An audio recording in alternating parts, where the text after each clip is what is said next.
আসসালামু আলাইকুম এভরিওয়ান। আজকে আমি আপনাদেরকে যে বিষয়টা জানাবো সেটা হচ্ছে একদম ইজিভাবে কিভাবে কোয়েল পাখি পালা যায় এবং সুস্থ থাকবে, কোয়েল পাখি কোনোভাবে অসুস্থ হবে না। তো দেখতে পাচ্ছেন এখন শীতকাল, যার কারণে আমরা কোয়েল পাখি যে আমরা খাঁচায় পালন করি কোয়েল পাখি, সেজন্য খাঁচাটাকে আমরা একদম রোদে রাখছি, মানে যেখানে রোদ যায় সেখানে দিয়ে দিই। শীতকাল যেহেতু, যাতে পাখির ঠান্ডা না লাগে সেজন্য আমরা রোদে রাখি। আর যখন গরমকাল হবে তখন আপনারা চেষ্টা করবেন কোয়েল পাখিকে শীতল ঠান্ডা জায়গাতে রাখার জন্য। আর কোয়েল পাখির বাসা দেখুন আমরা কি পরিমাণ নিট অ্যান্ড ক্লিন রাখি। ভিতরে যে আমরা যে গুঁড়াগুলো দিচ্ছি এগুলো হচ্ছে আপনার কাঠের গুঁড়া, আবার অনেকে ভুসিও দেয়। আপনারা যে ভুসিটা দিবেন সেটা ঘন ঘন চেঞ্জ করতে হবে, যাতে কোনো রকম পোকামাকড় বা কৃমির উপদ্রব না বাড়ে। কোয়েল পাখি যখন কৃমি হবে তখন ডিম পাড়া বন্ধ করে দেয়। সবসময় পরিষ্কার পরিচ্ছন্ন রাখলে কি হয়, কোয়েল পাখি ভালোভাবে ডিম পাড়ে, সুস্থ থাকে। আর গরমকালে আপনারা ঠান্ডা জায়গা রাখার চেষ্টা করবেন, আর শীতকালে হচ্ছে একটু উষ্ণ জায়গা রাখার চেষ্টা করবেন।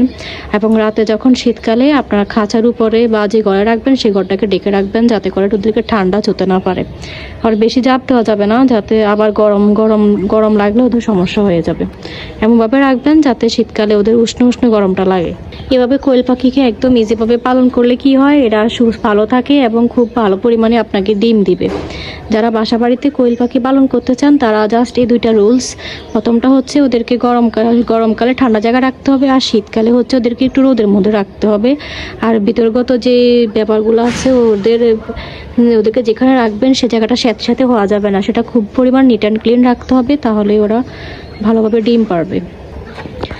আর কোয়েল পাখিকে খাবার হিসেবে আপনারা যেটা দিবেন সেটা হচ্ছে যে বাজারে কিনতে পাওয়া যায়। আপনারা বাজারে যেখানে মুরগির খাবার, সব ধরনের খাদ্য, পোলট্রি মুরগি সব পাওয়া যায়, সেখানে গিয়ে বলবেন যে আমরা কোয়েল পাখির জন্য খাবার নিব, তাহলে ওরা কোন সাজেস্ট করবে আপনাকে কোনটা দিবে, সেটাই আপনারা কিনে আনবেন। এটা হচ্ছে কোয়েল পাখির খাবার, মিক্সড পাওয়া যায়। আর চেষ্টা করবেন সব সময় ওদের পানিগুলা প্রতিদিন ক্লিয়ার করে আবার সুন্দর নতুন পানি দেওয়ার জন্য, তাহলে একদম ওরা ভালো থাকবে।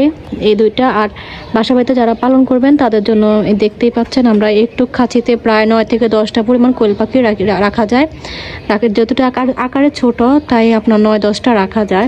আপনি যদি নিট অ্যান্ড ক্লিনভাবে রাখেন, ইজিলি একটা সুন্দর মাঝারি আকারের খাঁচার মধ্যে আপনি 9-10টা রাখতে পারবেন, কোনো ঝামেলা হবে না। তো এই ছিল আমার আজকের ভিডিওটি ভালো লাগলে লাইক, শেয়ার এবং সাবস্ক্রাইব করতে ভুলবেন না। আল্লাহ হাফেজ।